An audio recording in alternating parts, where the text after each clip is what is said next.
আজকে আমি করব খারকোল পাতা বাটা। তাই খারকোল পাতা অনেকে ঘ্যাটকোল পাতাও বলে। তা সেই পাতা বাটা করতে আমি কী নিয়েছি সেটা একটু দেখাই। প্রথমে তো খারকোল পাতা লাগবে, এই যে কচি কচি একদম পাতা নিয়েছি আমি টাটকা। আর নিয়েছি কাঁচা লঙ্কা, যে যার পছন্দ মতো ঝাল নেবেন, রসুন কোয়া নেবেন, নুন, কালো জিরে। আর এটা পুরো করতে আমার সর্ষের তেল নিয়েছি। এই করে আমি এই রান্নাটা করব। তা পুরো দেখুন এবং ভিডিওটা পুরো দেখুন এবং আমাদের সঙ্গে থাকুন। মানে 3টে পাতা একসাথে থাকে। এই যে গোড়া থেকে আমি কেটে আমি আগে রাখছি বাটিতে। কেটে নিয়ে সব কটা পাতা এরকমভাবে কেটে নিয়ে আমি ভালো করে আগে ধুয়ে নেব।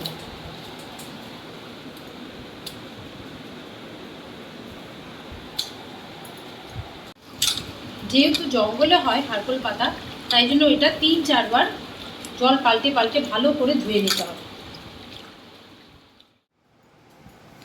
ধোয়া হয়ে গেছে পাতাগুলো, জল ঝরিয়ে, এই যে জল ঝরাতে দিয়েছি, জল ঝরিয়ে এবার পাতাগুলোকে আমি কুচি কুচি করে কেটে নিচ্ছি।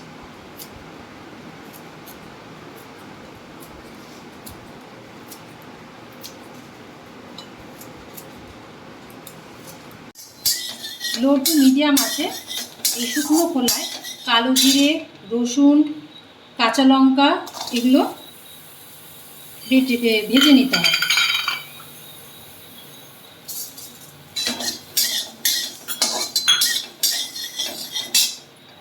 এবার লঙ্কাটা দিয়ে দিচ্ছি।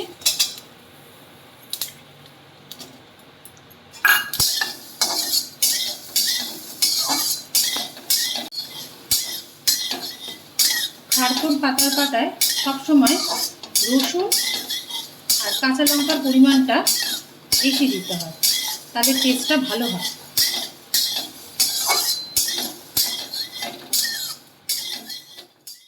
ভাজা আমার হয়ে গেছে, এবার আমি এটা তুলে নিচ্ছি।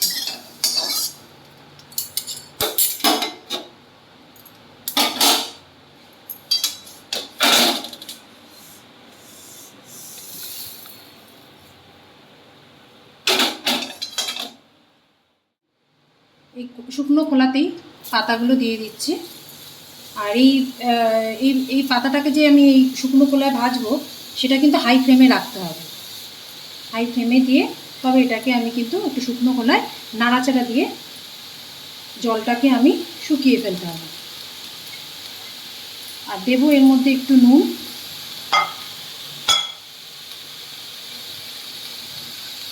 এখন একটু অল্প দিচ্ছি, পরে স্বাদ মতো আবার নুন দেবো।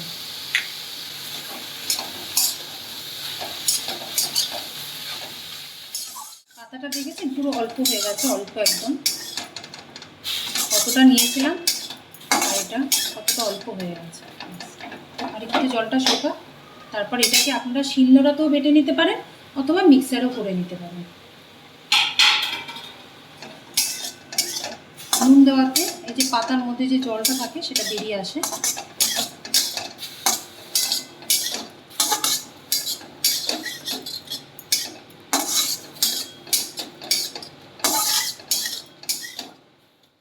আমি পাতাটা এই মিক্সারে দিয়ে দিলাম, মিক্সারে বাটিতে। আপনারা শিলনোড়ায় বেটে নিতে পারেন, মিক্সারেও বাটিতেও করতে পারেন। মিক্সারে আমি মিক্সারে করে নিচ্ছি। এই শুকনো খোলায় ভাজা রসুন, কালো জিরে এটা আমি এর মধ্যে দিয়ে দিচ্ছি।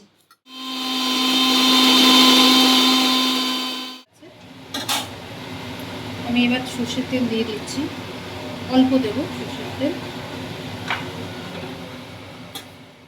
হয়ে গেছে, এবার আমি পাতা বাটাটা দিয়ে দেবো।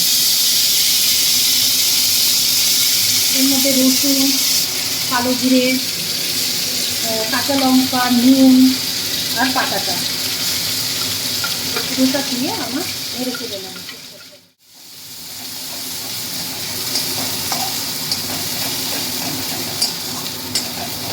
নেড়ে চেড়ে নিয়ে নামানোর আগে টেস্ট করে দেখে নিতে হবে যে নুনটা ঠিক আছে কিনা।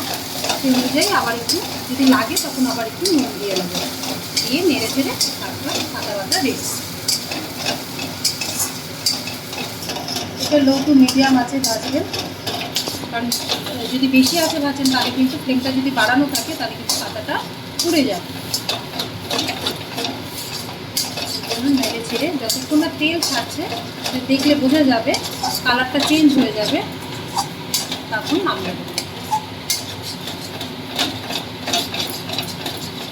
এটা অনর্গল কিন্তু নেড়ে যেতে হবে কড়াইতে।